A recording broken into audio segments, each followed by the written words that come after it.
What would you do if you woke up alone in space with no memory and the fate of humanity resting entirely on your shoulders? Yeah, no pressure, right? Today we're talking about Project Hail Mary, one of the most anticipated sci-fi adaptations in years. Did it stick the landing or did it crash and burn like a failed space launch? Let's get into it. And hey, if you love movie reviews, sci-fi deep dives, and all things nerdy and a bit of chaos along the way, make sure you hit that subscribe button. Trust me, we're just getting started.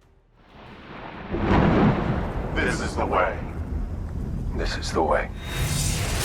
Welcome back, everybody, to Fatherly Fandom. I'm your host, Chris, and today we're diving deep into Project Hail Mary. Now, this movie has a lot to live up to, and that's because it's based on a massively popular novel by Andy Weir. If that name sounds familiar to you, it should, because he also wrote The Martian, which, by the way, is one of my favorite films of all time. So yeah, expectations for this one? Pretty high. So let's talk about the source material for a second here. The book Project Hail Mary was released in 2021 and it quickly became a fan favorite. Why? Because it took everything that worked in The Martian: clever problem solving, humor in life and death situations, and surprisingly accurate science, and cranks it up to 11 in space alone with way higher stakes. Andy Weir has this unique ability to make you feel like you're learning something while also being on the edge of your seat. Literally on the edge of your seat. Like one minute you're laughing, the next minute you're Googling physics terms, wondering how you got here. Because of that, the expectations for this movie were very high, sky high. Fans of the book wanted the humor to land, the science to make sense, and the emotional moments to hit just as hard. And let's be honest, adapting a story that's largely one guy alone is not easy. That's a risky mission right there. NASA would have at least had 3 backup plans. Without getting into spoilers, the story follows a man who wakes up on a spaceship with no memory who he is or how he got there. As his memory slowly returns, he realizes he's on a mission to save not just Earth, but the entire universe for an extinction level threat. No big deal, just humanity and the rest of the universe depending on you. You know,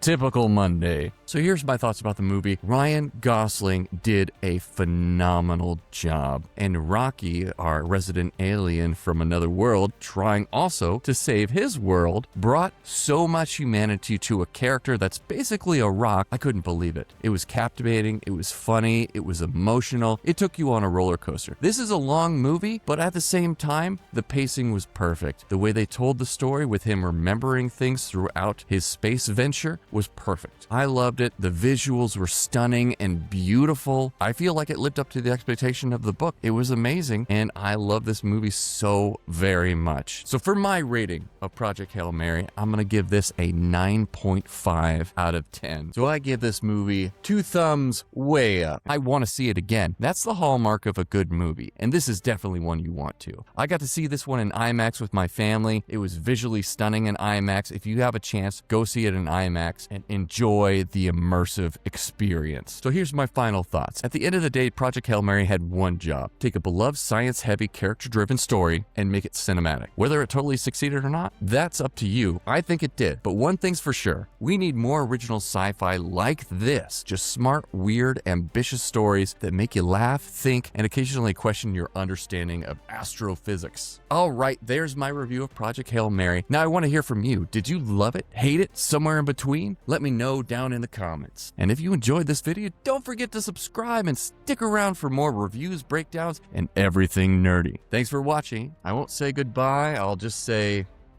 and as always, I will see you next time.